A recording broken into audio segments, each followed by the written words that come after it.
Hey everyone, Merry Christmas. And by the time you're listening to this, it will definitely be a Happy New Year. It'll be 2022. And I decided after a little hesitation to record kind of a year and not so much of a recap, but more of a here's what I think about at the end of a given year and the process and questions that I ask myself as I look to prepare for a new year. I will admit I have kind of a tricky past with goal setting in general, budgeting for sure. And I guess partly it's because as an entrepreneur and a business owner and a really active community person, I have always felt that isolating goals just to the realm of my business itself, they always left me feeling a little, I always felt kind of wanting, like I was missing some sort of magical blend of my home life and my work life. And so I started, a few years ago doing more of this reflection. I love this time of year, but I've always been a bit more drawn to the idea of reflection over review and then dreaming over goal setting. There's something about the way those words engage my heart and my soul. and yes, we always joke, like Enneagram it happens to be one of the assessments we talk about on the show. My VA Cassidy is a total Enneagram nerd. Brody, we've talked about it. You'll soon hear an upcoming episode with a couple of psychologists, and we talk about it there. And anyway, so I'm an Enneagram 7. And so what that means is I'm the enthusiast. I get excited about stuff. And what I truly do believe is that while there's certainly some drawbacks to the Enneagram 7, as there are with all types of people, namely being I struggle to finish stuff, especially if I lose the love for it. That's like my big downfall. But the positive is that when my heart and my soul and I'm like they're engaged and I'm on fire for something, I'm a great person to have on your team. And since I run Growing Small Towns, the organization, I typically or technically run it alone. I don't feel alone. I've got a great board of directors. I've got great partners and all of that. But at the end of the day, when it comes down to like who makes the decisions in this business, it really is me. I want to be the best team member I can be for myself. And then I have a family. I'm on boards. I'm active in lots of other roles and capacities. And I want to be the best me that I can be, the fullest me that I can be. I've been keynoting for a few years now, and I'm going to revisit this here just because I think it's a relevant point. That, to me, the goal is to become full strength you. I often joke, like, I like my people, just like I like my coffee, full strength. So it's not being anything other than who you actually are, but dialing into what the hell that means for you. And then bringing that forward into whatever context you want. So these questions that I'm going to share with you, there's actually 10 of them. Most of them are based on, taking a look at this past year and then thinking about what worked that I want to bring forward into 2022 and what am I perfectly fine just leaving to hang in 21 and saying, yep, no, thank you. Like, I appreciate what you did for me, but I'm not bringing you forward into 2022. Some of them are more just energy-based questions, but overall, these questions are really meant to help you reflect on what went well and think differently about what's to come. And I think regardless of the context you use, these questions the goal again is to make it about you. How do I help myself become the best version of myself so I can show up the way I need to for everyone and everything that I'm involved with? So I used to be kind of hardcore about like believing and manifesting, and I still kind of believe in it, but I think more than that, I truly believe that with the right mindset about stuff, really paying attention to the beliefs that we have that are holding us back, we can cultivate more of what we want. So again, I want to share this. I've shared this in some previous episodes. And some of these things I may drop references to people from this past year or episodes we've done before. And we'll be sure to tag any of those in the show notes. But and I don't remember the episode. So you have to, oh, it was called Love the One You're With, I think. Again, I didn't make notes about this, you guys. Well, I'll add it to the show notes. But in that discussion, it's this whole chart that basically talks about the fact that we individually, collectively, as communities, as companies, as organizations, we get results, right?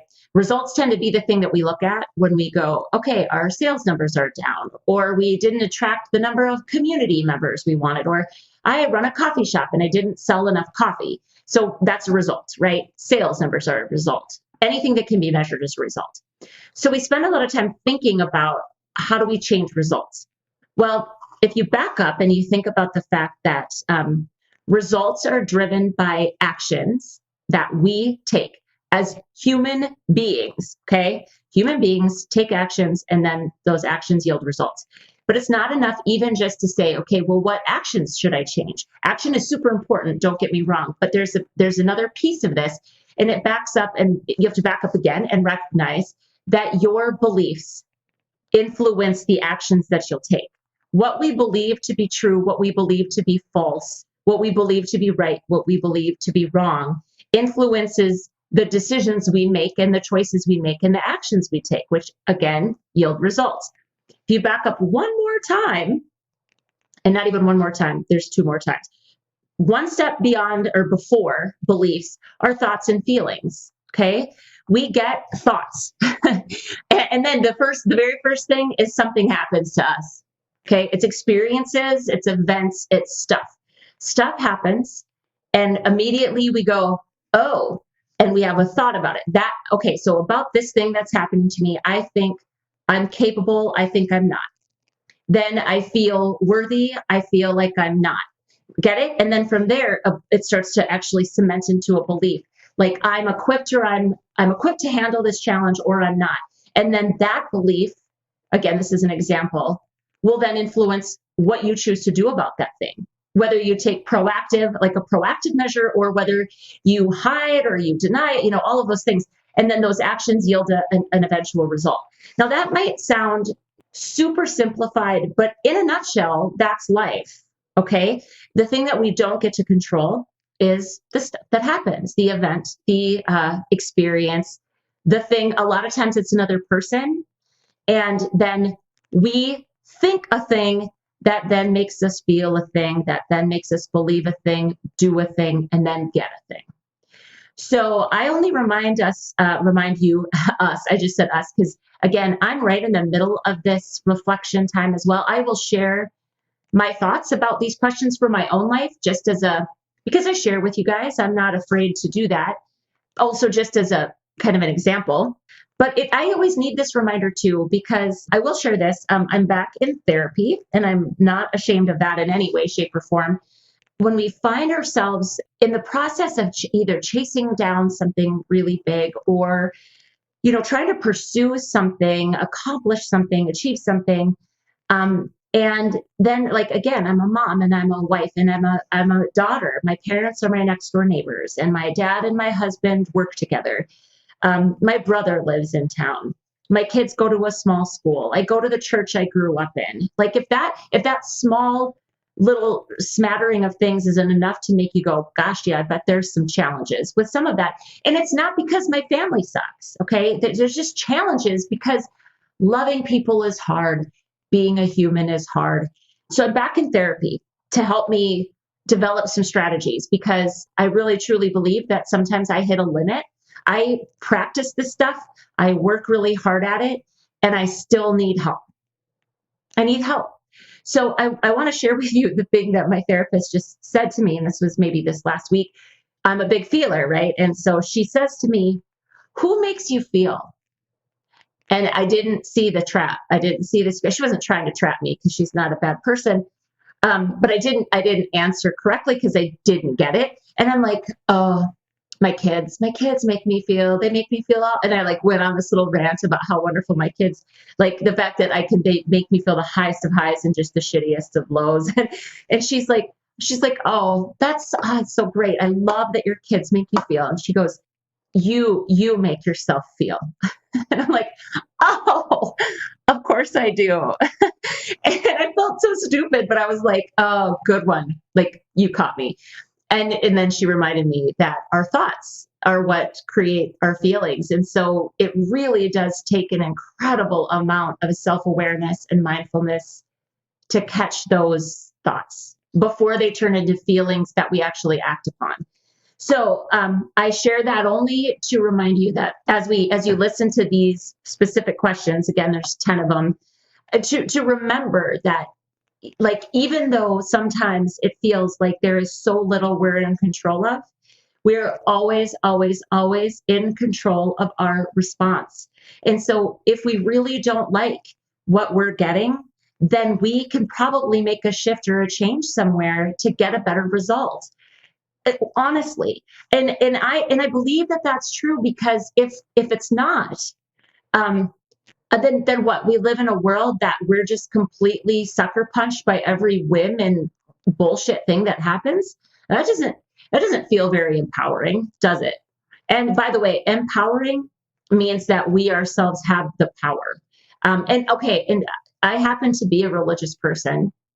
I don't get into that a ton in this podcast or in my work, because I understand that that's a very personal thing. So when I say I have the power, I simply mean that I have the ability to make a choice. And I believe in the value of that, because I don't believe we are ever in our best and most productive positions when we feel like we're a victim. So, okay. So while that was a big, long, crazy rant, so without further ado, let's talk about these 10 things. Okay. So question number 1, who are the people that really made a difference for you last year? I have a list 10 miles long.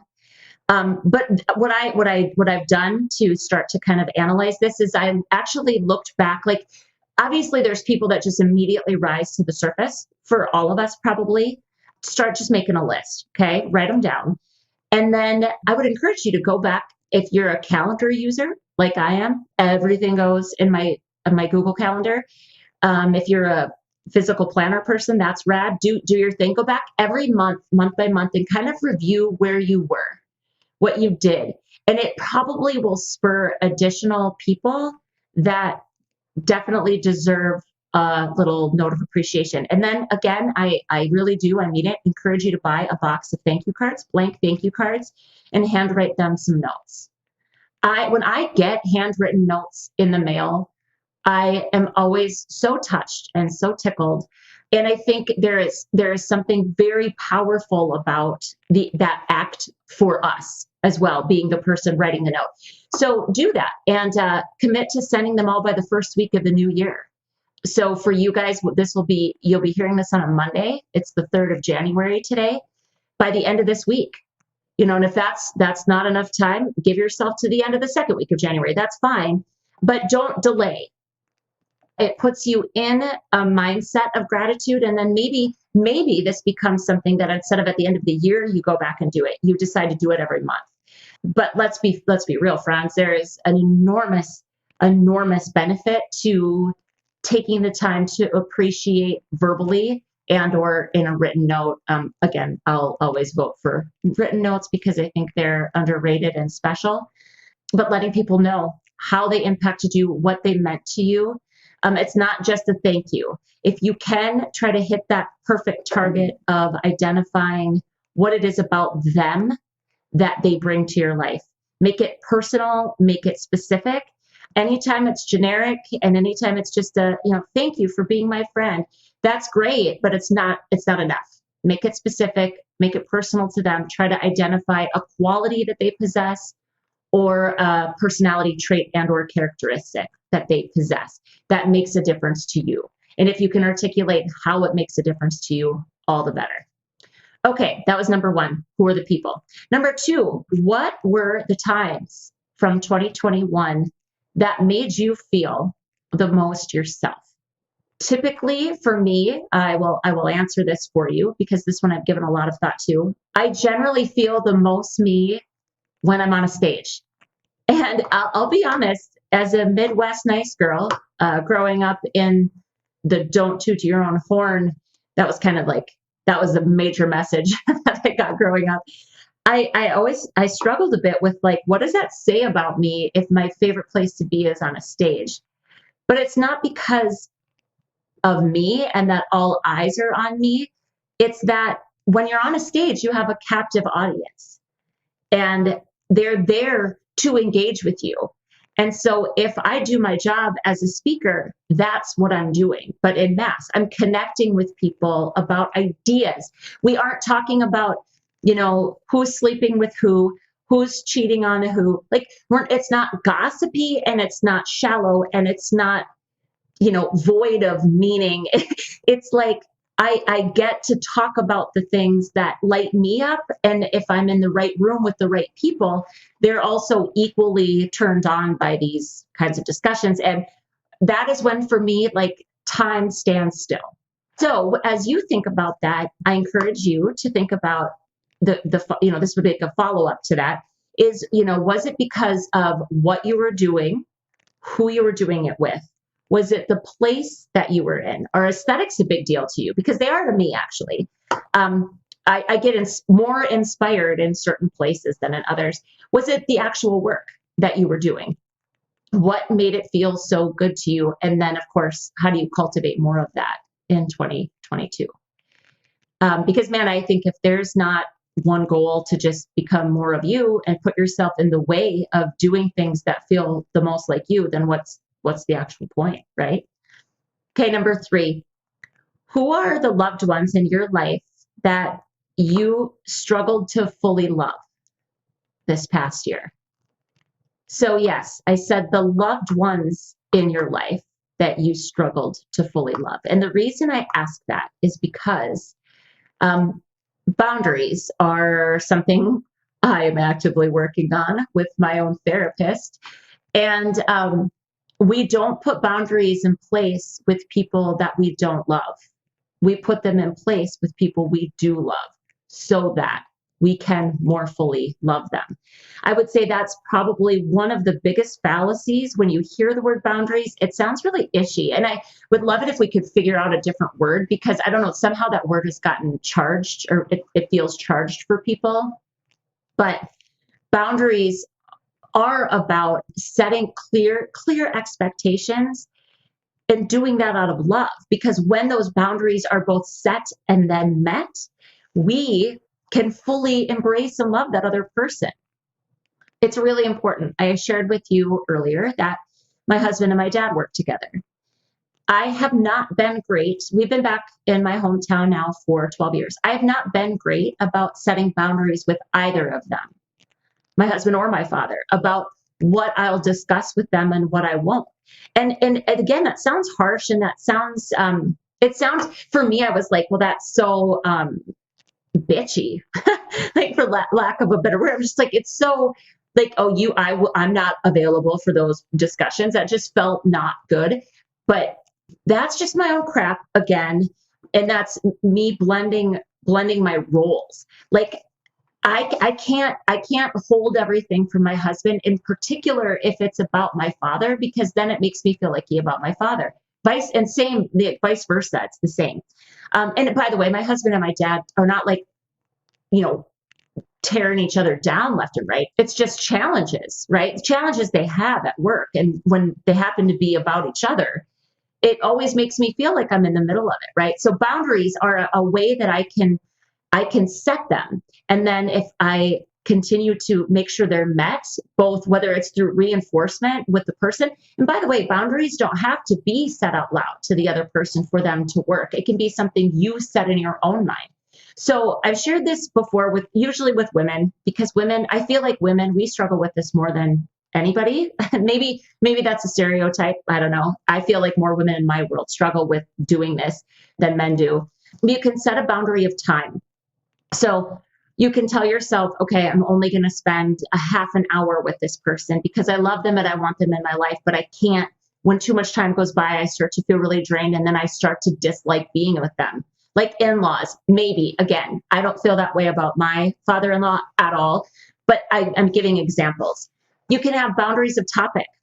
This is something I actually did too with my dad. I'm not going to share exactly the specifics of how it all went down, but there are certain topics that I really shouldn't talk about with him, because as soon as he gets on a roll about that topic, I start to go, and I get annoyed. I get annoyed and I get frustrated. So the best thing for me to do is just, if we start going down that path, I can either change the subject, I can leave the conversation if I'm not the only person, whatever. So topic can be one, place can be a boundary that we that we set with somebody. Like, if you know that you feel better engaging with that person when you're in your home versus theirs, or maybe it needs to be a neutral location, maybe it's public versus private. Those are all things that we get to control so that we can better engage with that other person. And again, these things are stuff we put in place for people that we love. If we don't love them, we don't set boundaries. We just limit our time with them, period. Okay? And I am not a therapist. So again, I'm going to say I'm not a therapist, but these are things that I know I've had to do, and I seek therapy to help with them. And so you're welcome. I'm trying to lower your therapy bill by sharing some of my therapeutics with you. But I will say there are times, and I know this has happened, where boundaries aren't enough. And you might really love that person and wish that person could be in your life. But no matter what boundaries you set, they either continue to get violated, or there's no amount of boundaries that make your love feel easy. In that case, please seek your own therapist and talk about what to do in that situation. Because again, I'm going to say it, loving people is not easy, and being human is not easy. All right. Oh my gosh, you guys, we're only on number 4. It's so funny. I was like, is this going to be valuable? And when I tell you these things, I have no freaking idea. I know they matter to me. These are the things that help me process my big ideas, big heart, big feelings in a very small town. So we'll take that for what it is. Number 4, here's a fun and light one. What makes you laugh harder than anything else? And then find a way to create more of that in 2022. Because man, if laughter is not one of the most underrated ways to just be a better human, I don't know what is. Number 5. This, I will share that this came directly out of our podcast with the Dakota Dirt founders, 2 of the 3 of them. I loved it so much that it's become something I'm asking myself. And I probably will do this set of 10 questions at least quarterly going through 2022 because stuff changes really fast for a lot of us. So this is a question: what do you love to do, and who do you love to spend time with? And then what interesting ways could those 2 things be brought together? That is how these boys started. Boys, they're young. They're a lot younger than me, so I get to call them boys. This is how they started Dakota Dirt Coffee. They thought about, like, what do we love? We love coffee. Who do we love to be with? The 2 of them are brothers, and one's their lifelong best friend from, their childhood. And they started a coffee company, a roasting company. We'll link to the show notes on this one. But I think that's such a fun way to think about either side hustles or hobbies. Like, hell, what do you love to do? I don't know. Do you love to paint? Great. Who do you love to spend time with? Call that person up and say, let's go paint something. And that might sound super stupid, but it's absolutely not. Because there are people that energize us. There are people that drain us. There are things that energize us. There are things that drain us. If you can couple a person and a thing together that you both truly cherish and love, do that. Number 6, this is a challenging one. What triggered you in 2021? As in, what made you feel defensive, offended, upset, hurt, pissed off, angry? Kind of, what were the negative, like what things happened that caused an immediate negative reaction in you? Then here's a couple follow-ups for you. What was it specifically that made you feel that way? Again, was it the person? Was it the topic? Sometimes we need to dig deep because there's usually something there if we're feeling triggered. Anger is not a primary emotion. I actually knew that before my therapist reminded me of that, because we're going through some stuff. She's like, how was this last week? And I'm like, I'm feeling just kind of pissed off at everybody. And she's like, okay, so anger is not a primary emotion. And I'm like, I know. Can you imagine trying to therapize me? Oh my goodness, the poor woman. Anyway, I realized that. And I'll tell you, I didn't always know that when I was younger, especially like when I was still living under my parents' roof, I was at home. I really struggled to differentiate between feeling sad, disappointed, frustrated, hurt in particular. Hurt was a really hard one. Shame, embarrassment. I had a hard time differentiating any of those things from just being angry, and I always went to angry. I do think there's reasons for that. I think societally, I think we tend to know what to do with anger because we can yell back, we can walk away, we can dismiss the person as crazy, like whatever. There seems to be ways that we kind of go, oh, yeah, well, we know what to do with that. But if somebody cries in front of you, or if you hurt somebody's feelings and they tell you like that really hurt, we aren't as adept. So I think this is just like a collective society level thing we can all get better at. So what was it specifically that made you feel that way? And then what shifts can you make in 2022 so that you see less of that, or you put yourself, again, like thinking about those experiences and those events. Sometimes we put ourselves in the situation to bring that about. So what kinds of shifts could you make so that you're not standing in front of that thing all the time? And I know that that's not easy. There was a lot to feel triggered by in 2021, potentially. And I don't even particularly love the word triggered, but I sometimes call it flooded. I get flooded and it's like immediate and it feels like like a tsunami of emotion just like crashes over me. And then I can't breathe and I'm struggling to climb to the surface. That's what it feels like to me. Triggered, I think people probably get a little more. But again, this is one of those things that, yeah, there's a lot of stuff to be upset about, no doubt. We still have choices that we get to make. And so that's the question is, what was it that made you feel that way? Was it a person? Was it the thing? Was it the topic? And then what do you need to do? What shifts can you make? Okay, we're on number 7, 4 to go. I love this question because I care about place so much.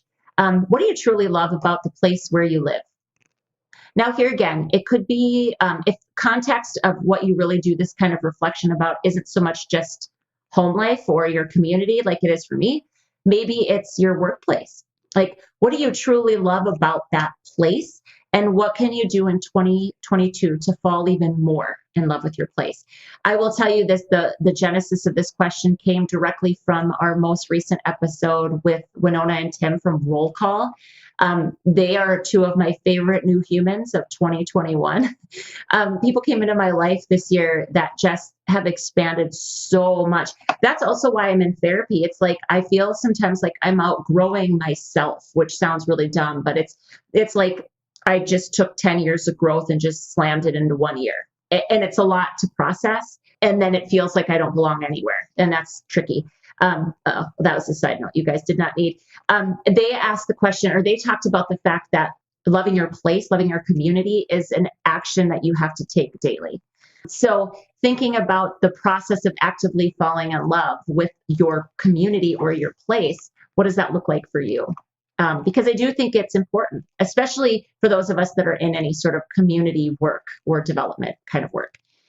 Number 8, this is a good question too. Who did you give your power to in 2021? And I'm just going to say it.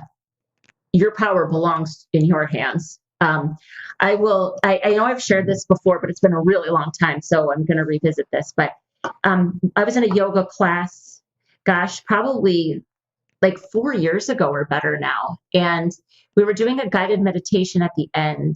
And the instructor was talking about imagining in our hands is a scepter. And that scepter, like if you think of what a scepter looks like, it's kind of regal. It has a powerful feeling and look. And she talked about imagining. So I'm going to do this little guided meditation with you right now, I guess, and put on my guided meditation voice. I'm just kidding. Imagining the weight of the scepter in your hand. And now you imagine walking up to somebody and just handing the scepter of power over to them. And that's your personal power. How does it feel to know that it's that exact thing as saying, this is what makes me who I am. This is my own agency, if you will, in giving that over to somebody else. I've done this a lot, not just in 2021, but in my entire life. And in fact, I think this is one of the big challenges of, again, being human, is that challenge of saying, okay, I'm in the center of all of these roles that I play and all these ways that I have to show up for people. And I say have to because some of them are have tos, damn it. Like, I know nobody wants me to shit all over myself, but I'm telling you, like, I'm a mom. I have to show up for those kids, right?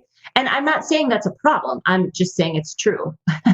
So the hardest thing is figuring out, like, how much am I letting everybody and their expectations of me pull me away from my peace, from my contentment, from my knowing, like, who I am, from the truth of who I am.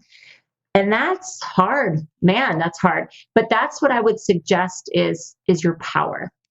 So as you think about this question, who did you give your power to in 2021? Was it temporary? Again, was it situational? Was it, are there certain situations you find yourself in where you're always relinquishing your power? When do you feel powerful? That be the flip side of that, right? To help you kind of get a handle on this, because again, when we feel powerless, we feel like victims. And when we feel like victims, we do nobody any good, to include ourselves. Okay, number 9. In what ways did you beautifully serve in 2021? And in what situations did you serve merely out of guilt? This comes down to, again, the fact that when you're a doer, you're going to get asked to do things. I don't know if you guys were aware of that, but that's how it works. When you're capable, you're going to get asked to do a lot of stuff. And I have a whole workshop on how to say no in a graceful way, because the fact is we're going to be running into these people that we have to turn down everywhere we go, like every time we turn around. And saying no is so hard. And it's not supposed to be hard. It's just a simple little 2-letter word. Ask your favorite 2-year-old. They have no trouble with this at all. Just kids in general. God, they're my favorite. They're like, no. You're like, hey, you're like, hey, do you want to come with me to a movie? No. They just don't even, they don't want to, they say no. If there's something I could preserve in children so that we don't conform that out of them, that would absolutely be one of the things. But the reason I asked the first part of this question as I did is because I truly believe that when we say yes to things that are in alignment with both our true motivations and our gifts, then it's beautiful service. Right? I'm serving because I want to and because I actually believe I have something to contribute to the situation. When I say yes because I'm afraid of what people will think of me, or because I want to make sure everybody knows that I'm a giver, or anything that's about what other people need, want, or think, then that's not beautiful service. And I've said this before, I'll say it again. When we say yes to things that aren't meant for us to do, we rob the intended or better recipient of that opportunity. And again, I work and live and play in a very small town. And so I understand the need for volunteers. Okay. I get it. But I really do think that sometimes we need to rethink our entire approach to getting people to volunteer. Maybe scrap your lists, like your project lists, and how you think it's all supposed to be and go, and that perfection that you have, and like the perfect little system, and just say, pull together 5 people that are interested in seeing that thing happen and say, how would you do it? And what do we want to get done? And there's some messiness and some chaos that comes with that, but it's about letting people contribute in the way that they're capable. And again, that's a kind of another sidebar. This is about us and the way we contribute our own gifts. So in what ways did you beautifully serve, and in what situations did you serve out of guilt? And finally, number 10, what made you truly proud in 2021? Because if there's not a time if it's not the end of the year as the time to look back and say, gosh, I'm so proud of myself for this. And again, this is from a person that grew up believing, that let other people toot your horn because it'll blow louder or whatever the hell that phrase is. Humility is super important. Modesty is super important, but this is about doing good work and being able to say, look, I'm proud of what we accomplished and I accomplished. It's okay to be proud of yourself, for heaven's sake, right?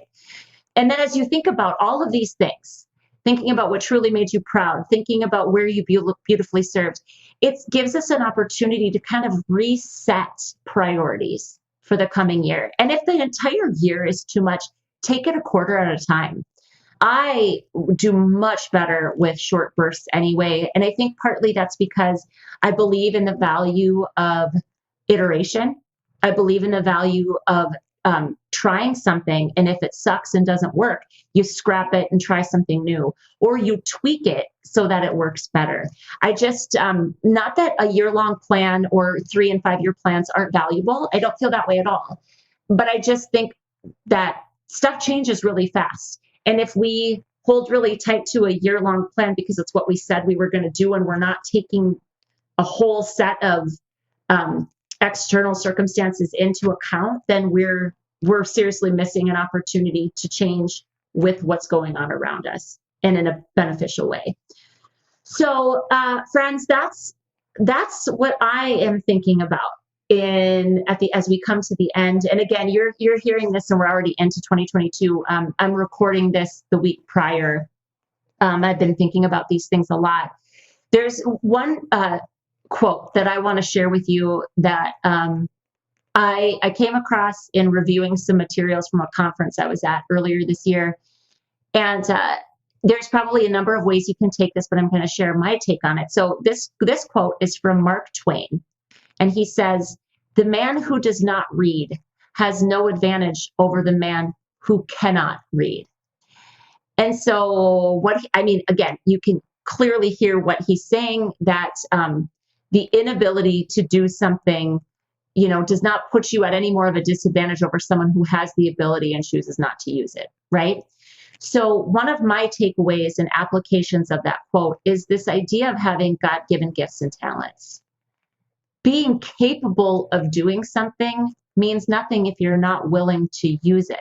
What were you created to be? Who were you created to be? And what were you created to do? To share, to offer, to love. You're unique. There's only one you. I realize you get this, but I don't think we stop and really think about this enough. When you think about that, who you were created to be, what you were created to do, what you were created to share and offer and love, what if your commitment to 2022 was simply to do more of that? I only want to use what I've been given in only the way that I can give them. My talents and my skills are mine alone, and especially the way that I use them. And that's what I hope for every single one of you as well. And when I think about this, I actually get verklempt, which I stated is it's my self-proclaimed favorite feeling.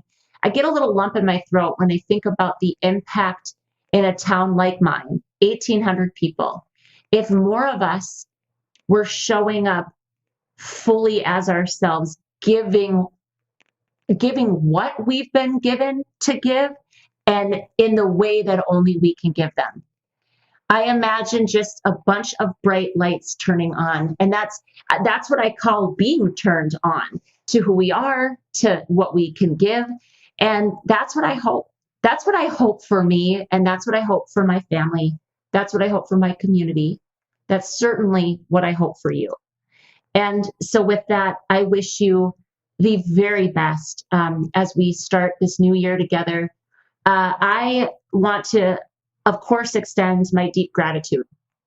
This has been quite a year for me personally, and for this entire agenda of, platform of Growing Small Towns. It has been a phenomenal experience.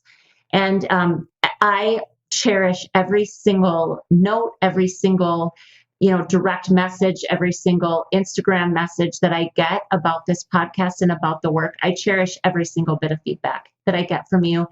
And so I encourage you to share with me what you love, what you want to see more of.